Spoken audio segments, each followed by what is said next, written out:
Hello বন্ধু, এখন আছি দুবাই শারজাতে। তো এই যে আমরা দেখি ইনস্টাগ্রামে বিখ্যাত দোলনাটা, এই যে আপনারা দেখতে পাচ্ছেন বিখ্যাত দোলনাটা, ইনস্টাগ্রামে দেখেন অবশ্যই। এই যে দেখে নেন দোলনাটা। তো এখানে কি বলবো, দুবাইয়ে আছি, কি সুন্দর যে ভিউটা দেখুন। এটা একটা বিচ টাইপের। এই যে সেই দোলনটা, ফেমাস দোলনাটা দেখতে পাচ্ছেন। এই যে টোটাল সন্ধ্যাবেলাকার ভিউটা দেখুন।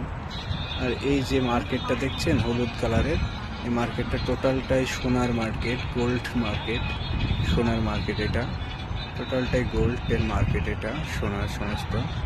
সুন্দর ভিউ দেখেছেন, সন্ধ্যাবেলার ভিউটা দেখেছেন। এটা একটা ব্রিজ টাইপের। হ্যাঁ, এই যে ব্রিজ আছে, একটা বড় ওভার ব্রিজ, সুন্দর লাগছে, কি বলবো আপনাদের, সুন্দর, অসম।